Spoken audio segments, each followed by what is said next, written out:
ম্যাচটা শেষ হলো কেন? What a match, what a derby. আমার দেখা অন্যতম সেরা ডার্বি, আইএসএল এর সেরা ডার্বি নিঃসন্দেহে বলা যেতে পারে। কি ম্যাচ হলো, এবং ম্যাচটা দেখার পর কোথা থেকে শুরু করবো ভাই বুঝতে পারছি না। এটাই বলতে হচ্ছে যে ম্যাচটা যদি শেষ না হতো, আরো 2-3 ঘন্টা চলতো ভালো লাগতো। মানে কি লড়াইটা হলো, আলাদাই ম্যাচ হয়েছে ভাই। এই ম্যাচে সবকিছু ছিল, এবং I think at the end of the day 2-2 fair result. এবং সেই জায়গায় যেভাবে দুটো টিম লড়াই করেছে, অসাধারণ লড়াই করেছে। এবং ভাই এই লেভেলের এন্টারটেনমেন্ট আলাদা লেগেছে, আলাদা ম্যাচ হয়েছে। মানে ম্যাচটা থেকে তুমি খারাপ কথা কি বলবে? মানে একমাত্র রাহুল কুমার গুপ্তা সে ম্যাচ পরিচালনা করেছিল, এটা একটা ম্যাচের নেগেটিভ দিক হতে পারে। আই থিঙ্ক দুই দলের ফ্যানই এগ্রি করবে। বাদ বাকি কিন্তু যা ম্যাচটা হয়েছে, অনবদ্য ম্যাচ হয়েছে। আর বাকি অবশ্যই আর একটা ব্যাপার খুব খারাপ লাগবে, সেটা হচ্ছে আনোয়ার আলী এত বড় একটা মানে চোট থেকে ফিরে এসে 10-12 মিনিটের মধ্যে আবার ইনজিওর্ড হয়ে উঠে যাওয়া মোহনবাগানের জন্য বড় ক্ষতি, ভারতের ন্যাশনাল টিমের জন্য বড় ক্ষতি হতে পারে যদি সে যখন ওয়ার্ল্ড কাপ কোয়ালিফায়ার্স এর ম্যাচগুলো আছে তার মধ্যে ফিট না হতে পারে। কারণ অলরেডি কিন্তু সন্দেশ ছিঙ্গেনকে সেই ম্যাচগুলোতে আমরা পাবো না। হয়তো আনোয়ারকে আরেকটু রেস্ট দিয়ে আনা যেতে পারতো। আনোয়ার অবশ্যই সিলেকশনের জন্য অ্যাভেলেবেল ছিল, বাট এরকম একটা হাই ইন্টেন্স ডার্বিতে শুরু করানোর মতো জায়গায় ছিল কিনা সেটা কিন্তু প্রশ্নের জায়গা হতে পারে। বাদ বাকি কিন্তু যদি আমরা শুরু থেকে কথা বলি, মোহনবাগান কিন্তু নর্মালি প্রথম দিকে দেখে মনে হচ্ছিল 4-4-2 এই টাইপের একটা ফরমেশনে নেমেছিল। হুগো বুমো তাকে কিন্তু স্কোয়াডে দেখা যায়নি, মেবি ইনজুরির কোনো সমস্যা থাকতে পারে। যেখানে কিন্তু আনোয়ারকে প্রথম দিকে as a right back, then দুজন সেন্টার ব্যাক হ্যামিল ইউসতে, লেফট ব্যাক সুভাশিস, মাঝখানে থাপা তাংড়ি, দুটো উইঙ্গে কিয়ান নাসিরি সাহাল, আপফ্রন্টে পেত্রাতুস সাদিকো, এই টাইপের একটা ফরমেশন কিন্তু মোহনবাগানের লাগছিল। উল্টো থেকে ইস্ট বেঙ্গল তারা কিন্তু অজয় ছেত্রীকে নিয়ে এসেছিল, সৌভিককে রিপ্লেস করে পার্দোকে মিডফিল্ডে নিয়ে এসেছিল, এবং দেন কিন্তু চুংডুঙ্গার সঙ্গে হিজাজি মাহের তারা কিন্তু ডিফেন্সে স্টার্ট করেছিল, যেরকমটা এক্সপেক্টেড ছিল। এবং ম্যাচের শুরুর দিকে কিন্তু মহেশকে বেশ কিছুটা অ্যাক্টিভ লাগছিল, বেশ কিছু ফাউলও তার উপর হয়, এবং সেই মহেশের থ্রু দিয়েই কিন্তু প্রথম গোলটা পেয়ে যায় ইস্ট বেঙ্গল। মানে জাস্ট খেলাটা শুরু হয়েছে, খেলাটার পেসের সঙ্গে অ্যাডজাস্ট করছি, সেই সময়ই কিন্তু প্রথম গোল। যেই গোলটার ক্ষেত্রে কিন্তু মহেশ বল দেয় হচ্ছে নিশু কুমারকে, নিশু কুমারের ক্রস, এবং হয়তো মানে ইস্ট বেঙ্গল ফ্যানেরাও এক্সপেক্ট করেনি যে এই নামের প্লেয়ারটা এসে প্রথম গোলটা করবে। অজয় ছেত্রী সে কিন্তু ব্র্যান্ডন হ্যামিলের সামনে দিয়ে প্রথম গোলটা করে দিয়ে যায়, এবং সেই জায়গায় কিন্তু অজয় ছেত্রীর গোলে ফার্স্টে ইস্ট বেঙ্গল এগিয়ে যায়। এবং তারপর কিন্তু মোহনবাগান কামব্যাকের চেষ্টা করে, এবং সেই জায়গায় আনোয়ার আলীর ইনজুরি, এবং সেখানে গিয়ে কিন্তু হাবাস আনোয়ারের জায়গায় আমানদীপকে নিয়ে আসে। যেই আমানদীপকে কিন্তু আমরা মোহনবাগানের প্ল্যানিং এই দেখিনি, সেই আমানদীপকে নিয়ে আসে। আমি জানি না রাজ বাসফোর্ডের কোনো ইনজুরি ইস্যু আছে কিনা, তাকেও স্কোয়াডে দেখলাম না, বাট সে যেরকম সুপার কাপে খেলেছিল তাকে হয়তো এক্সপেক্ট করছিলাম। এবং আমানদীপ আসার পর কিন্তু মোহনবাগানের ফরমেশনে কিছুটা চেঞ্জ হয়, যেখানে কিন্তু মোহনবাগান চলে যায় হচ্ছে 3-4-1-2 এই টাইপের একটা ফরমেশনে, যেখানে কিন্তু হ্যামিল, সুভাশিস এবং হেক্টর তারা কিন্তু তিনটে মানে প্রপার সেন্টার ব্যাক হয়ে যায়, এবং রাইট উইং ব্যাক খেলতে থাকে Kiyan Nassiri, left wing back Amandeep. এই স্টাইলে কিন্তু চলে যায়। সাহাল মেনলি মিডিলে আসে, তারপর থেকে কিন্তু মোহনবাগানের খেলাটা অন্য লেভেলে চলে যায়। বিশেষ করে সেই জায়গায় as a right centre back Hamill কিন্তু ডিফেন্সের পাশাপাশি অ্যাটাকে গিয়েও সাহায্য করছিল, এবং সেখান দিয়েই কিন্তু মোহনবাগানের প্রথম গোল, যেই গোলটা কিন্তু আসে হ্যামিলের অ্যাসিস্ট থেকে। কিয়ান নাসিরি ডান দিকের উইং থেকে কিন্তু নিজে বলটা রাখতে পারতো, বাট সেটা না করে কিন্তু হ্যামিলকে বল দেয়, হ্যামিলের দুর্দান্ত ক্রস, গোল করে কে আরমান্দো সাদিকো। যেই সাদিকুকে হয়তো মনে হচ্ছিল যে হাবাসের আন্ডারে আমরা জ্বলে উঠতে দেখতে পেতে পারি, সেই সাদিকুই কিন্তু গোল করে মোহনবাগানকে সমতায় ফেরায়। 1-1 আলাদাই ম্যাচ হচ্ছিল। এবং সেই জায়গায় গিয়ে ইস্ট বেঙ্গলেরও একটা চেঞ্জ করতে হয়। সল ক্রেসপো ম্যাচের আগে তারও ইনজুরির কথা শুনছিলাম, হয়তো সেই কারণে তাকে চেঞ্জ করে সায়ন ব্যানার্জিকে, কার্লেস কোয়াদ্রাত নিয়ে আসে। সেই জন্যই মনে হয়, যদিও সল ক্রেসপোকে দেখে মনে হচ্ছিল সে নিজে কিন্তু আর একটু খেলতে চাইছে। তো যাই হোক, সেখানে কিন্তু তারপর ম্যাচটা একদম হাড্ডাহাড্ডি হচ্ছিল। বাট আই থিঙ্ক মোহনবাগানের কিন্তু ফার্স্ট হাফে গিয়ে প্রাধান্য লাস্টের দিকে অনেকটা বেশি ছিল।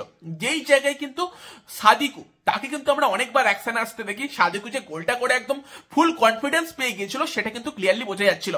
সাদিকুকে আমরা দূর থেকে বারবার ট্রাই করতে দেখি, বাট মোহনবাগানের জন্য সব থেকে বেস্ট চান্সটা কিন্তু এসেছিল মনে হয় কিয়ান নাসিরের ক্রস ছিল ডান দিক থেকে, কি সেখানে কিন্তু আমানদীপ ঢুকে যায়, এবং আমানদীপ বলটা কিন্তু রেখে দেয় সাদিকুর জন্য, যেখান থেকে অবশ্যই সাদিকুর বলটা জালে জড়ানো উচিত ছিল বা গোলে রাখা উচিত ছিল। সেই জায়গায় কিন্তু সাদিকু উড়িয়ে দেয়। ওটা কিন্তু মোহনবাগানের ফার্স্ট হাফের একটা গোল্ডেন চান্স ছিল, যেটা মিস হয়। তো সেখানে ফার্স্ট হাফ 1-1 গোলেই শেষ হয়। দেন সেকেন্ড হাফ শুরু হয়, যেখানেও কিন্তু মোহনবাগান ইস্ট বেঙ্গল তুল্যমূল্য লড়াই করে কোনো দলকে এক ফোঁটা জমি ছাড়তে মানে রাজি ছিল না। মানে আমি খুবই আফসোস বোধ করছি, মানে এই ম্যাচটা মাঠ থেকে দেখতে পাইনি।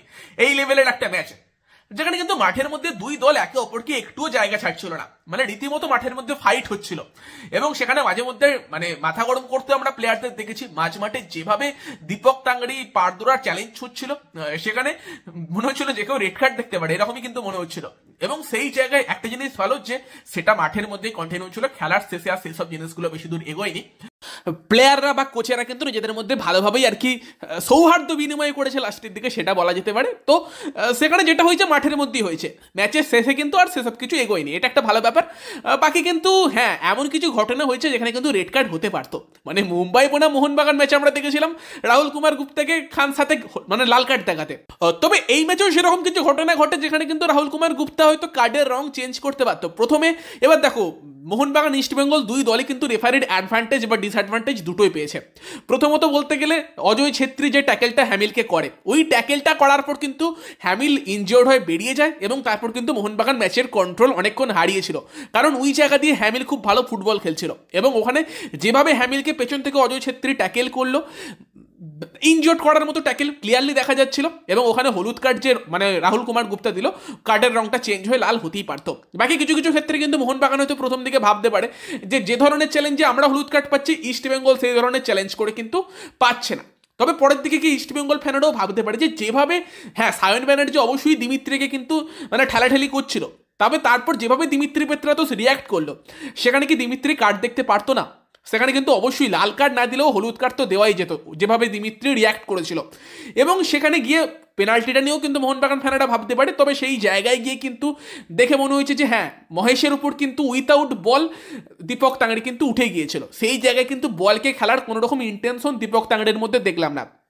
সেই জায়গায় এবার রেফারি পেনাল্টি সিদ্ধান্ত দিয়েছে। তবে আমার পার্সোনালি মনে হয় ওই জায়গায় কিন্তু দীপক তাংড়ি কি করছিল সেই প্রশ্নটা তাকে করা উচিত, যে বল না খেলে মহেশের ঘাড়ে কেন উঠতে যাচ্ছিল। এবং তার সঙ্গে সঙ্গে উল্টো দিকে যখন মোহনবাগান লাস্ট গোলটা করলো, সেই গোলটার ক্ষেত্রেও কিন্তু সাহাল নন্দকুমারকে পেছন থেকে ফাউল করেছিল, যেটা দেখা গিয়েছে। তো সেখানে কিন্তু দুই দিকেই বেশ কিছু সিদ্ধান্ত মানে মোহনবাগানের পক্ষে গেছে বা ইস্টবেঙ্গলের পক্ষে গেছে, আবার বিপক্ষেও গেছে।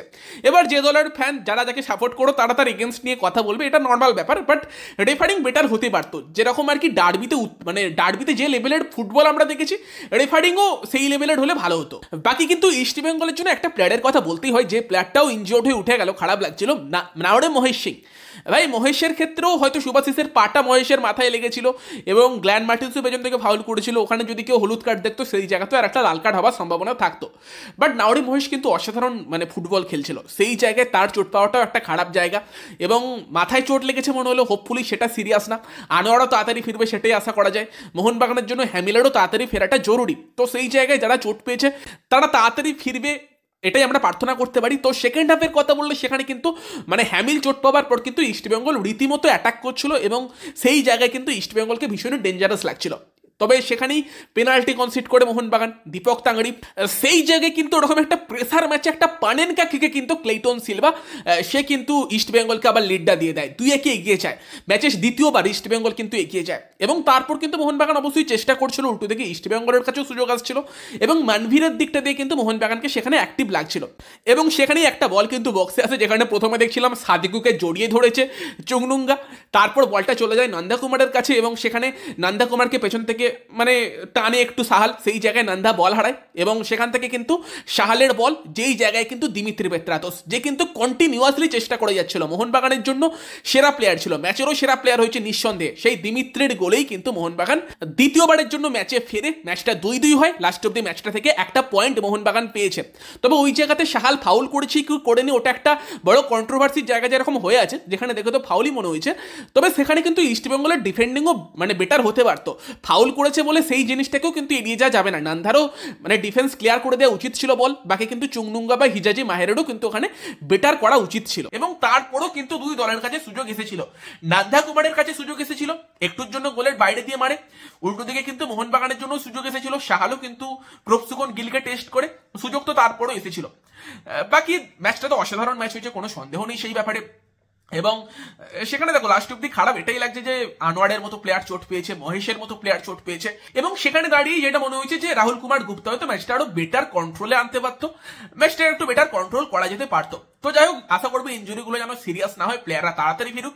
আর বাকি তো ডার্বি ম্যাচটা যা হয়েছে ভাই, পরে একটা আমাকে ডিটেল ভিডিও বানাতে হবে, কারণ আমি অনেকগুলো ব্যাপার মিস করে যাচ্ছি। এতটা উত্তেজনাপূর্ণ ম্যাচ হয়েছে, আলাদাই ম্যাচ হয়েছে, 2-2 ম্যাচটা শেষ হয়েছে, আলাদা এন্টারটেনমেন্ট লেগেছে। তোমরা যারা খেলাটা মাঠ থেকে দেখেছো, কিরকম এক্সপিরিয়েন্স ছিল কমেন্টে অবশ্যই জানিও।